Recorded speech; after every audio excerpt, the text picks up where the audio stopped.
আসসালামু আলাইকুম। বানিয়ে ফেলাম অল্প খরচে স্বল্প জিনিস দিয়ে কালো ভুনা। সে স্বাদ হয় খেতে। এটাতে কোনো এক্সট্রা বাড়তি মশলাও লাগে না। ঘরোয়াভাবে ঘরোয়া মশলা দিয়ে অল্প জিনিস দিয়ে বানিয়ে ফেললাম। 1 কাপ মতো সরিষার তেল গরম করে পেঁয়াজ কুচি ভেজে নিলাম। তারপর দিয়ে দিলাম ভালো করে ধুয়ে রাখা পানি ঝরানো গরুর মাংস হাড়সহ দিয়ে ভালো করে এটা মিশিয়ে নিলাম, তেলের মধ্যে ভেজে নিলাম অর্থাৎ। এরপর কিছু গরম মশলা অর্থাৎ তেজপাতা, দারচিনি, এলাচ দিয়ে দিলাম।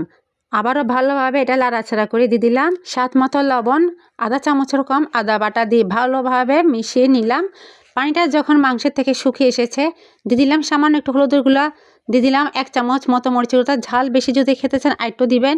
তারপরে দিয়ে দিলাম 1.5 চামচ মতো ধনিয়ার গুঁড়ো দিয়ে ভালোভাবে এটা মিশিয়ে নিয়ে অনবরত এটা লাড়াচাড়া করতে হবে।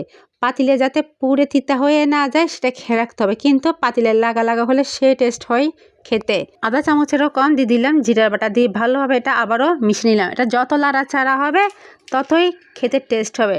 তারপর দিয়ে দিলাম 2 চামচ মতো রসুন বাটা দিয়ে আবারও এটা মিশিয়ে নিলাম। দেখতে পাচ্ছেন পাতিলে লেগে লেগে যাচ্ছে কিন্তু পুড়ে যাচ্ছে না। তারপরে দিয়ে দিলাম আধা কাপ মতো পানি দিয়ে ভালোভাবে কষিয়ে নিলাম। যখন উপর থেকে তেল ছেড়ে দিয়েছে পরে আবারও 2 মগ পানি দিয়ে জালে বসিয়ে দিলাম। ঘন্টাখানিক পরে যখন মাংসটা সিদ্ধ হয়ে গিয়েছে মাংসটা আবারও লাড়িয়ে চাড়িয়ে উল্টিয়ে পাল্টিয়ে কালো কালো করে নিলাম।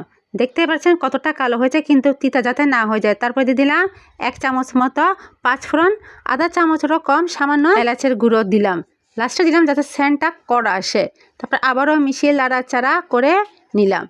দেখতে পাচ্ছেন সামান্য একটু পানি যদি লাগে একটু সামান্য আধা কাপড়ও কম পানি দিয়ে আবারও লাড়াচাড়া করে মিশিয়ে নিলাম। হয়ে গেল আমার ঝটপট স্বল্প খরচে ঘরোয়া মশলা দিয়ে কালো ভুনা।